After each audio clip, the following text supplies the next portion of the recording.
हम देखते हैं कि जो डिजिटल रेवोल्यूशन आया है, मुझे नहीं लगता है कि हम इससे बाहर निकल पाएंगे, क्योंकि हर जगह आप देखें, वो ऑफिस हो, वो अपना काम हो, वो स्टडीज़ हो, उसमें जो है इंटरनेट का काफ़ी अहम रोल है और हमारे डिजिटल वर्ल्ड का काफ़ी इंपॉर्टेंट रोल है, क्योंकि everything is accessible by digital means. आप घर बैठे बैठे हर किसी चीज़ को एक्सेस कर सकते हैं, लेटेस्ट वर्ल्ड में जो हो रहा है वो एक्सेस कर सकते हैं। इसलिए इसको हम अपने लाइफ से निकाल नहीं सकते हैं, लेकिन ये है कि इसका जुडिशियस यूज़ करने की ज़रूरत है। ये बच्चों में नहीं, बच्चों में तो ये एडिक्शन बन ही जाती है। आप देखिए अडल्ट्स या इवन एल्डरली जो अब अपने काम से रिटायर हुए होते हैं, वो भी इसमें इन्वॉल्व हो रहे हैं। तो ये ज़रूरियात ज़िंदगी बन गया है, लेकिन यह है कि इसको जुडिशियस यूज़ करना है। जो जितना आपको नीड है उतना आप यूज़ कीजिए, क्योंकि आजकल हम देखते हैं कि आर्टिफिशियल इंटेलिजेंस का ज़माना है। आप कोई भी नेट पे आप सर्च कीजिए कोई भी चीज़, आप अगर उसको फिर कोई भी वेबसाइट खोलेंगे, आप वो आपके दिमाग को पहचान लेता है और आपको इंक्लाइन करता है, आपको वही चीज़ दिखाता है जो आप देखना चाहते हैं, और उसी में आपको डीप ले चलता है, जिसकी वजह से हम पूरी तरीके से इसमें इन्वॉल्व हो जाते हैं और एक तरीके का एडिक्शन हो जाता है। लेकिन हमें कोशिश यही रखनी चाहिए कि जितना जुडिशियस हमें ज़रूरत है ज़िंदगी के लिए नेट चाहिए, उतना यूज़ आप करें। और स्पेशली जो हमारे बच्चे हैं या एडोलेसेंट्स हैं, जो इसका मिसयूज़ कर सकते हैं बाय डिफरेंट मीन, उसको हम रेगुलेट कर सकते हैं, क्योंकि specially under the age of 18 अगर आप सिंपल रेगुलेट करें इनका स्क्रीन टाइम और क्या कंटेंट ये वॉच कर रहे हैं, वो ज़्यादा ज़रूरी है। स्क्रीन टाइम आप simple by using parental controls, आप अगर बच्चे को आप मोबाइल फ़ोन दे रहे हैं, आप उसको अपने फ़ोन के साथ लिंक कर सकते हैं, ताकि उसको हम रेगुलेट करें कि वो एक दिन में कितने टाइम तक वो फ़ोन यूज़ कर सकता है। या इवन आप उसको कंटेंट, वो क्या उसको देखना चाहिए, क्या नहीं देखना चाहिए, वो भी आप अपने फ़ोन से रेगुलेट कर सकते हैं।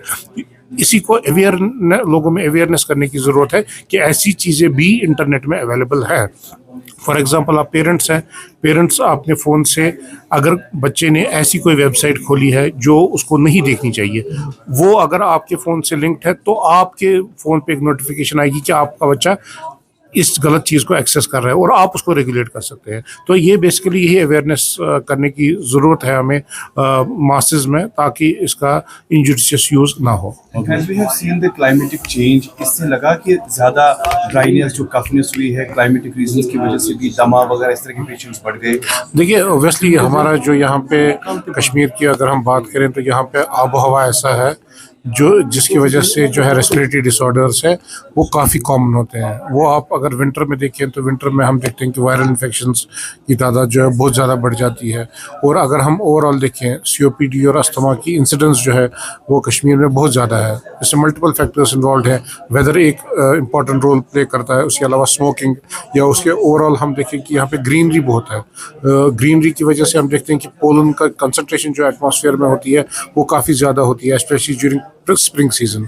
तो इसमें हम देखते हैं, इसकी वजह से हम देखते हैं कि एलर्जिक डिजीज़ की प्रेवलेंस जो है वो बहुत ज़्यादा होती है। तो एक मल्टीफैक्टोरियल चीज़ें हैं यहाँ पे एटमॉस्फेयर में या आबो हवा में हम देखें, जिसकी वजह से हमें देखते हैं कि रेस्पिरेटरी डिजीज़ की इंसिडेंस जो है वो हमारे कश्मीर में बहुत ज़्यादा है। What you will advice for patients, specially अगर इस तरह के मौसम के हालात और रहे तो बीमारियां और भी बढ़ सकती हैं? देखिए, विंटर का तो इस time towards end of winter हम देख रहे हैं, लेकिन आगे आप देखेंगे कि स्प्रिंग का सीज़न आएगा, तो उसमें पोलन की कंसंट्रेशन जो है वो बहुत ज़्यादा बढ़ जाती है। और हमारे जो एलर्जिक पेशेंट्स होते हैं, वो राइनाइटिस के हो, वो अस्थमा के हो, या बाकी एलर्जिक पेशेंट्स हो, उनकी जो बीमारी है जो है उनमें अटैक्स काफ़ी ज़्यादा हो जाते हैं। तो हमारी लोगों से यही एडवाइस हमेशा रहती है कि वो कोई भी बीमारी हो, स्पेशली क्रॉनिक डिजीज़, वो COPD हो, वो अस्थमा हो, या कोई भी एलर्जिक डिजीज़ हो, तो उसमें as per the advice of doctors वो ट्रीटमेंट प्रोटोकॉल फॉलो करें, ताकि उनकी जो बीमारी है